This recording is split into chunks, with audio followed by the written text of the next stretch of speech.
Okay, ये आप दोबारा देख लें अपने कोर्स की डिस्क्रिप्शन, अपने कोर्स के आउटकम्स, और अब हम moving towards the environment and we are on our way with the business model canvas. So basically हम 1 2 3 के ऊपर काम कर रहे हैं। 1 is relevant all the time, और 2 अभी बस अब शुरू हो गया, होने वाले, और 3rd को हम स्टार्ट कर चुके हैं। ठीक है, ओके। आज के जो एंटरप्रेन्योर्स हैं वह दानियाल यासीन और आदिल जलील चौधरी। माशाल्लाह आपके सीनियर्स हैं BEE3 के। ये दोनों नौकरियां करते थे। इन्होंने जर्मन्स के साथ काम करना शुरू किया एंड द जर्मन जो सो इम्प्रेस्ड के उन्होंने इनको एंटरप्रेन्योर बना दिया। और ये अब जो सिडेनियस टेक्नोलॉजीज़ है वो पाकिस्तान में रन कर रहे हैं। माशाल्लाह they both bright, intelligent, very hard working and extremely decent person. और इन लोगों ने जो अपनी टीम है वो पहले स्टार्ट की थी एक अपार्टमेंट में, मतलब एक ऑफिस में इन बैरिया। फिर उन्होंने उसको एक्सपैंड करके साथ वाला भी ले ली जगह, और अब वो भी जगह उनको छोटी पड़ गई है। They have 30 people and now they're moving to new premises. So माशाल्लाह everyone can do it, और आप लोग भी अपॉर्चुनिटीज देखें, और आप इनके साथ सीट्स के लोग भी काम कर रहे हैं। So we must learn from them. मैं इनसे कोशिश करूँगा कि ये आके बात करें। एक्चुअली जब लोग इस स्टेज पे पहुंच जाते हैं, then time is the most precious commodity. याद रखें, कोई आपको अगर टाइम दे दे तो आप अपने आप को बहुत खुश नसीब समझें। So and they are working on what? Self driving cars. So that's about Sidenius Technologies. You can look them up. आज हम बात करेंगे क्रिएटिविटी और आइडिया जनरेशन की, कि क्रिएटिविटी क्या चीज़ है, मतलब कहाँ से आती है, और आइडिया जनरेशन जो है, आइडिया को लोग, इसके कंपोनेंट्स क्या होते हैं, और किस तरह क्या चीज़ें होनी चाहिए उसके अंदर ताकि लोग उसको एक्सेप्ट करें। अच्छा, ये जो प्रेजेंटेशन है, ये मैंने एक आर्टिकल है by the management Guru. I would call him the greatest management guru of the last century. उसका नाम था पीटर ड्रकर। आप ये सोच लें कि इसने 50s या 1960s में इसने कॉन्सेप्ट नॉलेज वर्कर का तब दिया था, जो कि 30 से 40 साल बाद एक्चुअली नॉलेज वर्कर बना। आप लोग जब काम करते हैं या नौकरी करेंगे तो आप भी नॉलेज वर्कर होंगे, लेकिन इस शख्स ने नॉलेज वर्कर को 30-40 साल पहले प्रेडिक्ट कर लिया था। Okay, so he talked about creativity and idea generation. So he says कि भाई आइडिया जनरेट कैसे होता है? By combining environmental scanning. आप एनवायरनमेंट को हर वक्त स्कैन करते रहते हैं, और उसको ऊपर जब आप क्रिएटिविटी की टेक्निक्स लगाते हैं तो आपको आइडिया। सो इसका मतलब यह है कि आपने अपने कान और आँख हमेशा खोल के रखने हैं, क्योंकि इसी के अंदर आपके आइडियाज़ आएंगे। लेकिन आइडिया के लिए आपको कुछ क्रिएटिविटी टेक्निक्स हैं जो कि इस्तेमाल करनी होगी। सो क्रिएटिविटी क्या चीज़ है? क्रिएटिविटी, आप कोई प्रोडक्ट या प्रोसेस, उसके अंदर ये चीज़ें होनी चाहिए। First of all it must be useful. Secondly it must be correct, सही होना चाहिए। Third it must be appropriate, मौजू होना चाहिए। और lastly it should be valuable to the task at hand. Again value की बात आती है, अगर वैल्यू नहीं है तो उसका कोई फ़ायदा नहीं है। So it should be valuable, and this whole process is heuristic rather than algorithmic. कोई फॉर्मूला नहीं है, ये आपके ऊपर डिपेंड करता है। So if the task is heuristic rather than algorithmic, it means के जब आप सोचते हैं तो आप कहते हैं कि जी अच्छा हाँ ये होना चाहिए, but no one can predict कि जी श्योर शॉट ये आइडिया ठीक है या नहीं। वो आपको सिर्फ लॉन्च करने पे या मार्केट ही आपको बताएगी। That is why I am also asking all of you कि भाई आपके पास आइडियाज़ हैं, आप ऑनलाइन बिजनेस के अंदर जाएं तो सही। अच्छा, ये एनवायरमेंटल स्कैनिंग क्या है? ये बड़ी इंपॉर्टेंट चीज़ है। स्कैनिंग, आप जब स्कैन करते हैं, आपका रडार जो है वो जब स्कैन करता है, किस लिए स्कैन करता है? To detect change. सो जहाज़ का जो रडार है वो हर वक्त घूम रहा होता है, देख रहा होता है कि भाई कोई नई चीज़ तो नहीं आई। और जब कोई चीज़ आ जाती है उसके स्कैनिंग के रेंज में तो एक ब्लिप आ जाता है उसके ऊपर। अब आप ब्लिप को इमीडिएटली आपने देखना होता है कि दोस्त है या दुश्मन है। तो एक तो चीज़ आपको लेट से स्पीड से पता चलता है। अगर स्पीड उसकी स्पीड ऑफ साउंड से ज़्यादा तेज़ है तो आपको फौरन देखना होगा कि भाई ये अपना जेट है या किसी और का है। ठीक है, अगर कमर्शियल उसके ऊपर जा रहा है तो यू कैन फाइंड आउट, या आपके पास अगर कोई स्केड्यूल है तो आपको पता होगा कि भाई ये बंदा है। So that's an early warning system. Early warning system जो है, आप लोगों के सोर्स क्या हैं? भाई जर्नल्स हैं, खबरें आ जाती हैं, कोई रिपोर्ट्स आ जाती हैं, कोई आके कोई लेक्चर दे देता है, कोई कंसल्टेंट आके कोई नई टर्म्स इस्तेमाल करनी शुरू कर देते हैं। तो आप सोचें कि आज से मुझे याद है अर्ली 90s में जब ये इंटरनेट का कॉन्सेप्ट आया था तो मैं बड़ा इंट्रीग हुआ कि भाई ये क्या चीज़ है। And then I began to learn about it. And I think I was one of the first 100 in Islamabad to get an email address. तो आपको जब आपकी फील्ड के अंदर कोई नया लफ्ज़ आता है तो आपको you need to find out कि भाई ये क्या चीज़ है। जिस तरह आजकल मशीन लर्निंग, बिजनेस एनालिटिक्स, ठीक है, business intelligence, data analytics, big data, ये सारे आजकल के अल्फाज हैं जिनके बारे में आपको पता होना चाहिए। अच्छा, होता ये है कि जब नए नए अल्फाज आते हैं तो आपका जो एरिया ऑफ इंटरेस्ट होता है, you then need to monitor it. And how do you monitor it? Because पहले तो आप स्कैन कर रहे होते हैं ना, अब आप फोकस करें उसके ऊपर कि भाई अच्छा, मसलन एक ज़माने में और अभी भी मुझे ऑल्टरनेटिव एनर्जी का बड़ा शौक़ है, तो उसके लिए एक मैगज़ीन नया निकल आया था, उसका नाम था home and power. I think अभी भी उसकी सब्सक्रिप्शन मैंने लाइब्रेरी में लगवा दी कि जी ये हमारे पास आना चाहिए, एंड आई थिंक अभी भी शायद आता है। फिर आप एक्सपर्ट्स के पास जाएं या फोकस ग्रुप ज्वाइन करें। तो ये जो है ना, ये environmental scanning, this is very important for you, ताकि आपको इससे फिर आइडियाज़ हैं। अच्छा, क्रिएटिविटी जो है, ये तीन फोर्सेस हैं, इनकी इंटरसेक्शन पे क्रिएटिविटी आती है। So let's look at them. एक, number one is you the individual. आपके पास इंटेलिजेंस भी है, नॉलेज भी है और एक्सपीरियंस भी है। Then it is the domain of knowledge, आप किस डोमेन के अंदर काम करना चाहते हैं। सो पहले आपके पास अपनी इंटेलिजेंस और एक्सपीरियंस है, नेक्स्ट आपने एक डोमेन चूज कर लिया। आपका सीनियर स्टूडेंट था, उसने जनाब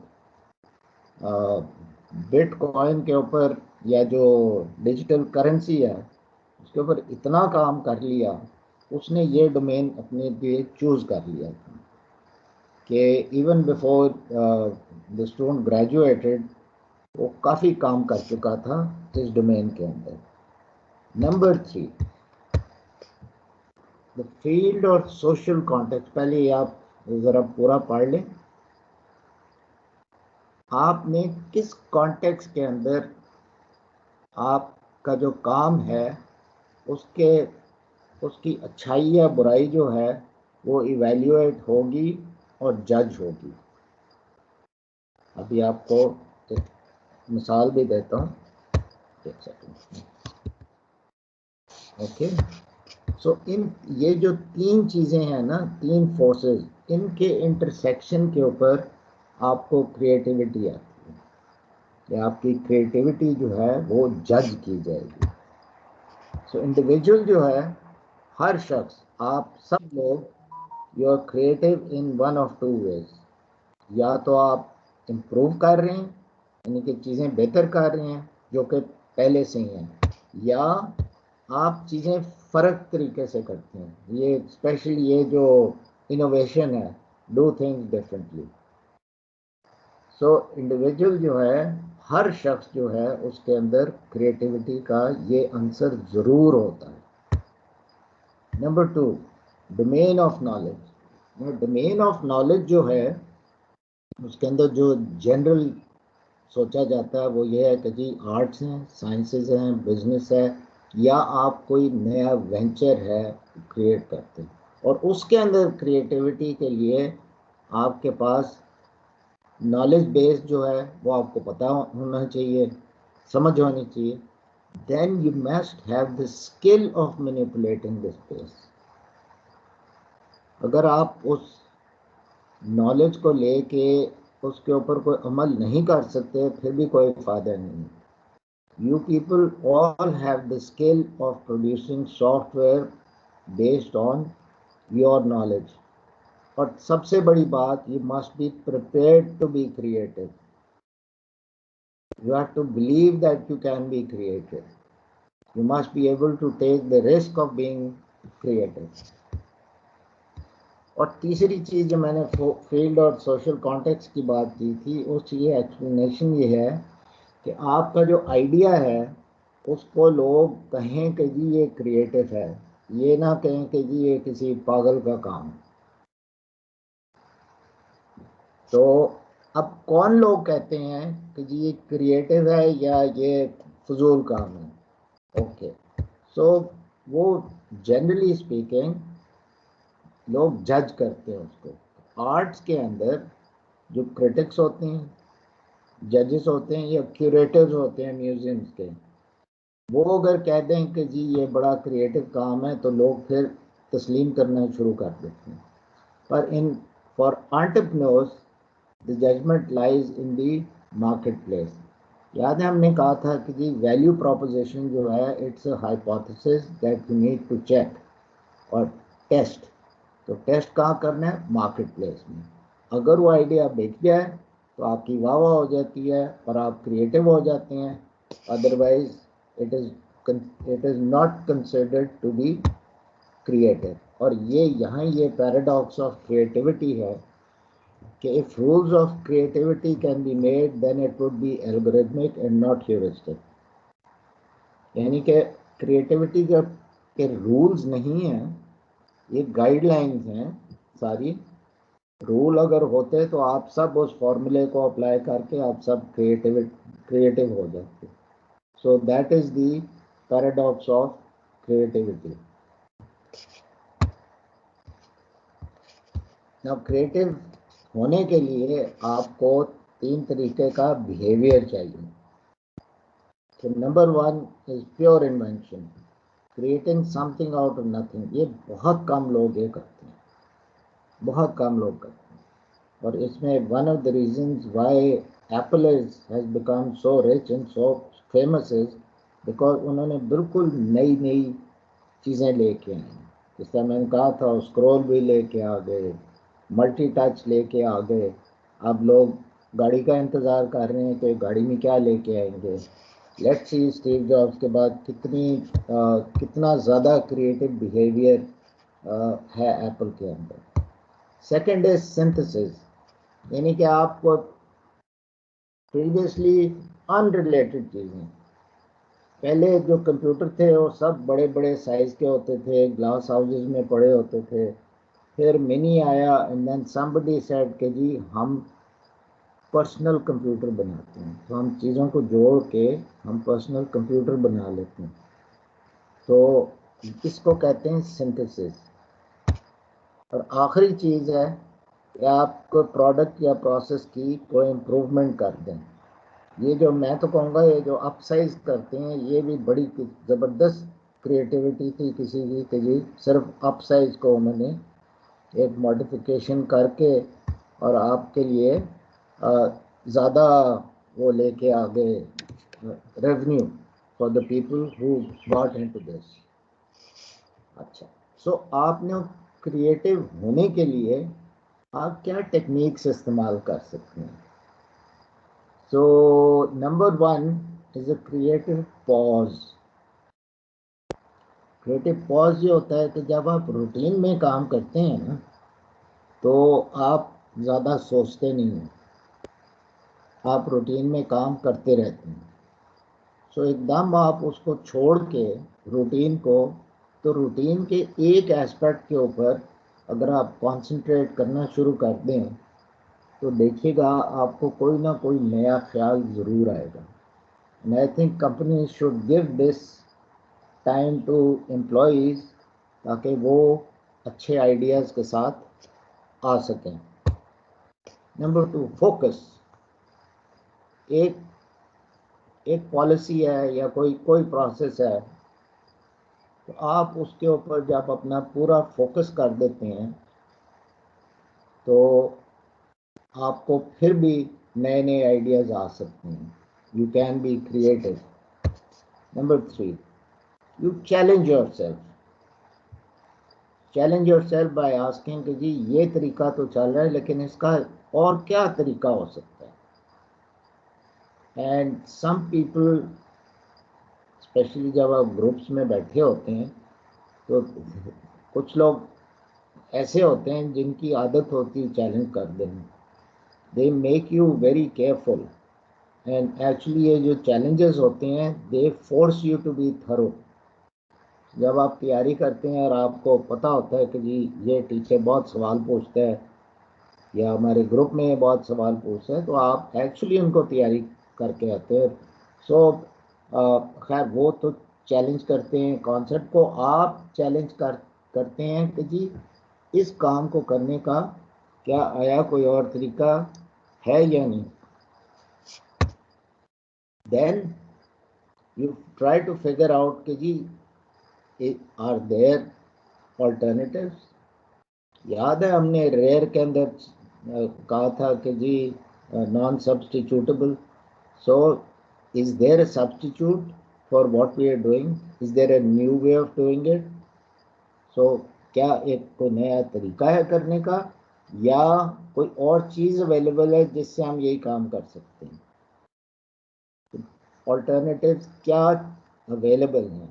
जिस तरह एक साहब ने आके फैक्ट्री लगा दी और कहा कि जी हम आपके छत को वो कर देंगे, इंसुलेट कर देंगे। तो दूसरे साहब ने यही सोचा होगा कि भाई what else is available which is not so difficult.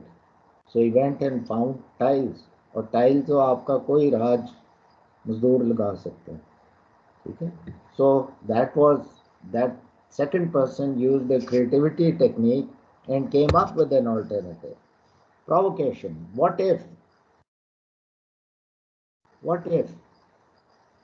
we had too much rain? फिर क्या होगा?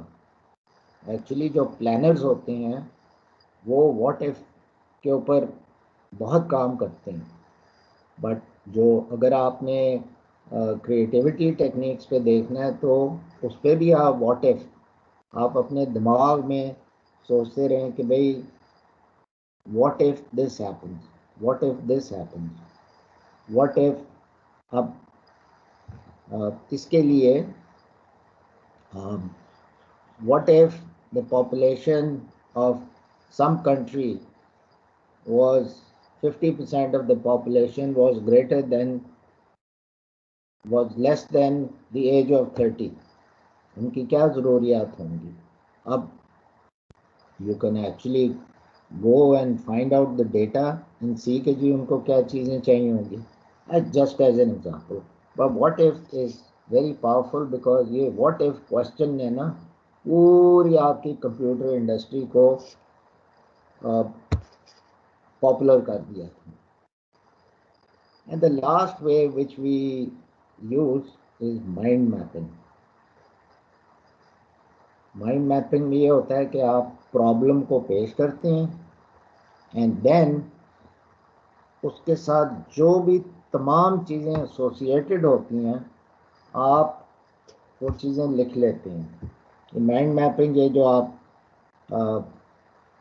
कभी देखें दीवार के ऊपर आपने ग्रुप्स में जब आप माइंड मैपिंग करते हैं तो आप जो टास्क एट हैंड लिखते हैं एंड देन उसके जो खाने होते हैं, बल्कि आप ये जो बिजनेस मॉडल कैनवस की भी और नहीं बात कर रहा था, स्टिकी नोट, तो हर एरिया में आप जब आप ग्रुप में काम करते हैं तो आप माइंड मैपिंग करके जो पॉइंट आता है आपको वो उसके ऊपर लिख लेते हैं।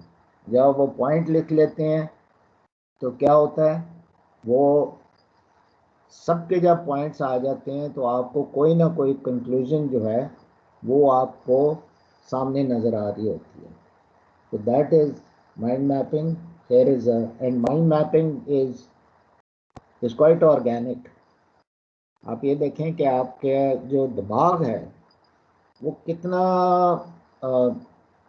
10 सेकंड के अंदर अंदर it traverses time, it traverses so many ideas. आप एक चीज़ देखते हैं और आपका के ख्यालात किधर किधर चले जाते हैं।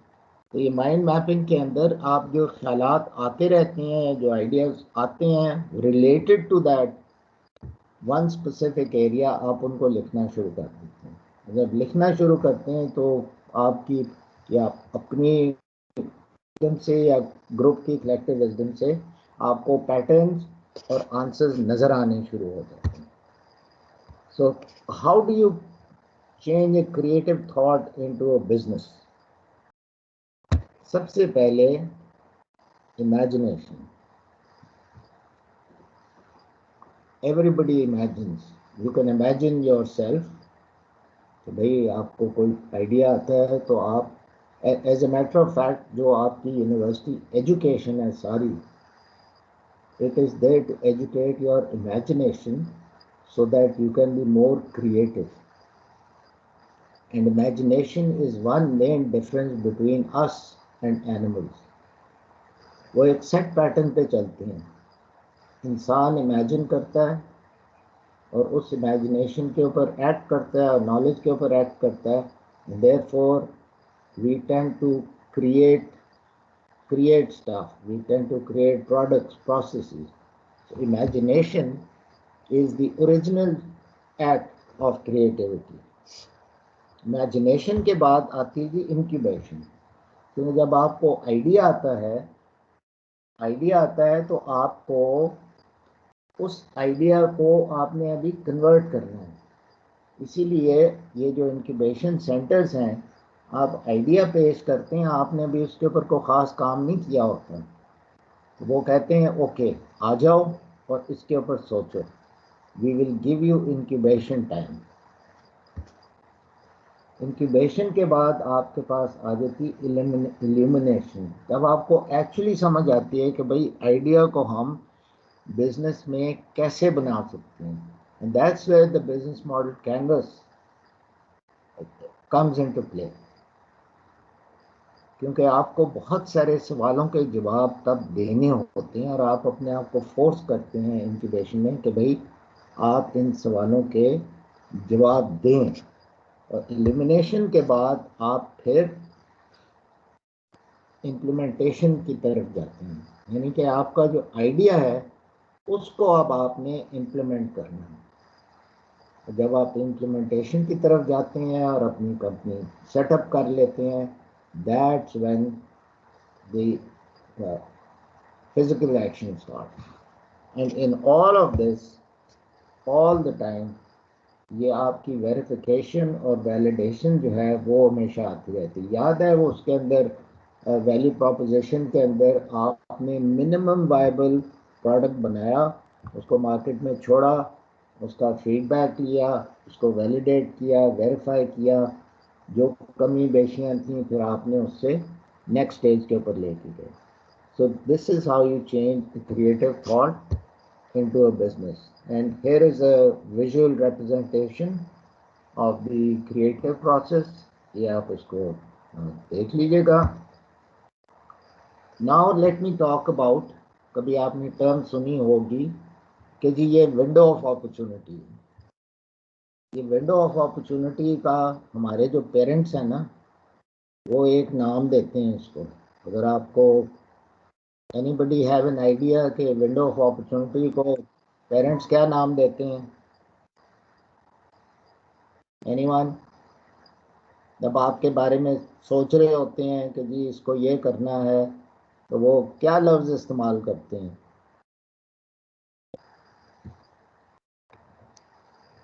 हाँ जी,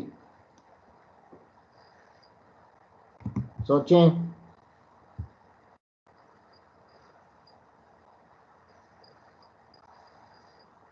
नोबडी.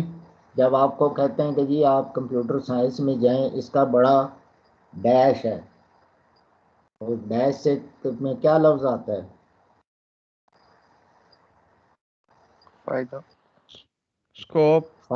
ओके, हैं? स्कोप. Yes, absolutely, scope. ये बड़ा स्कोप है. पीछे टेलीकॉम का बड़ा स्कोप था, तो वो एक्चुअली आपके लिए विंडो ऑफ अपॉर्चुनिटी ढूंढ रहे होते हैं कि जी वो टेलीकॉम जो था वो विंडो ऑफ अपॉर्चुनिटी थी, बड़ा स्कोप था उसका जी.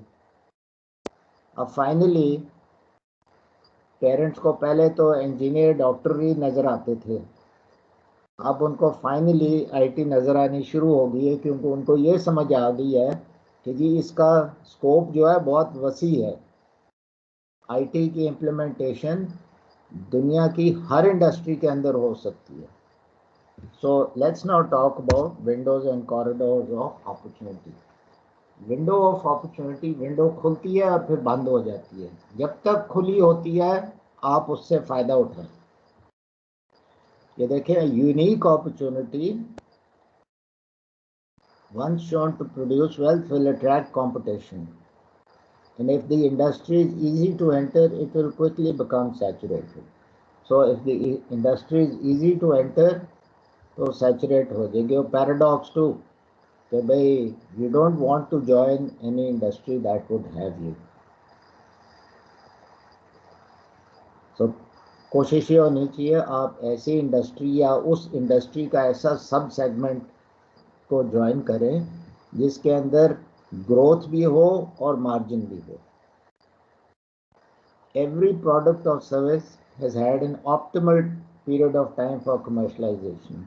आप यू कैनॉट इमेजिन कि भाई जिसको कहते हैं ना .net, एक वक्त था कि लोग $1 मिलियन तक देने को तैयार थे कि जी हमारी वेबसाइट बना दो. अब आप मुफ्त में खुद बना सकते हैं.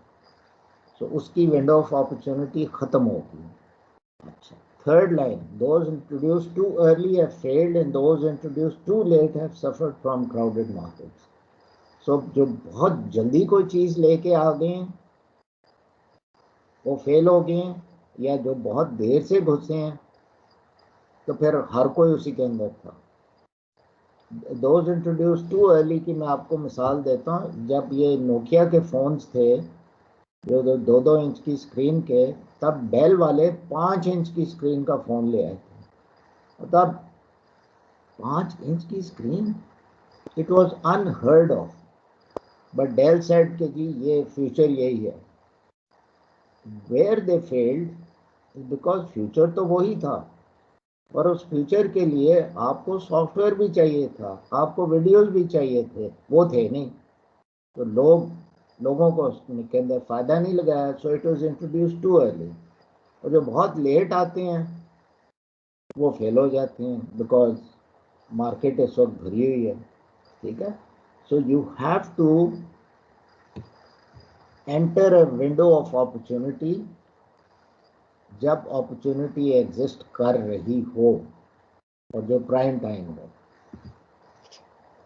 इसके बरक्स there is a corridor of opportunity.